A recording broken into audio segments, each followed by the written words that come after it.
This is the moment bus passengers travelling on the A40 see the devastating consequences of a crash for cash scam. Moments earlier, this Ford Fiesta was deliberately hit by a Polish gang hoping to make money from fraudulent claims. As the driver Baljinder Gill returned to the stranded wreck, it was struck again, killing her. Today, the men responsible received prison sentences, much to her family's relief. They were reckless in their actions and took no time to consider the consequences of this terrible plan to deliberately cause a crash on the A40. Today, Jacek Kowalczyk, Andrzez, Skowron and Radoslaw Bielawski found out they'd spend the next 10 years in prison for causing death by dangerous driving. Artur Okrutny got 12 months for perverting the course of justice.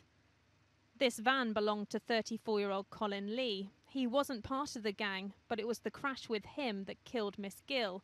He has been given 12 months in jail. There is no place for this. It causes devastation on an impact such as today, where Baljinder Gill and her family are still suffering. The loss of her life was completely unnecessary.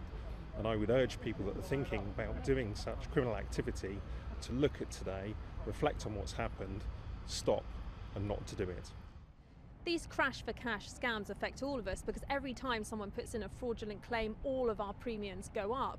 But today showed the ultimate toll they can take. Miss Gill was the first person to die due to this type of fraud.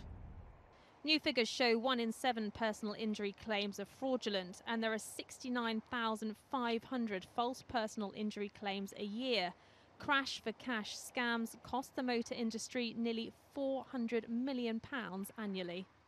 It's not a victimless crime because the victims in this, as we've seen here today, there's the tragic loss of life and also the policyholders ultimately who have to have their premiums increased.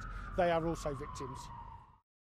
Police hope today's sentences will put others off crashing for cash, fraud which ended up costing a life.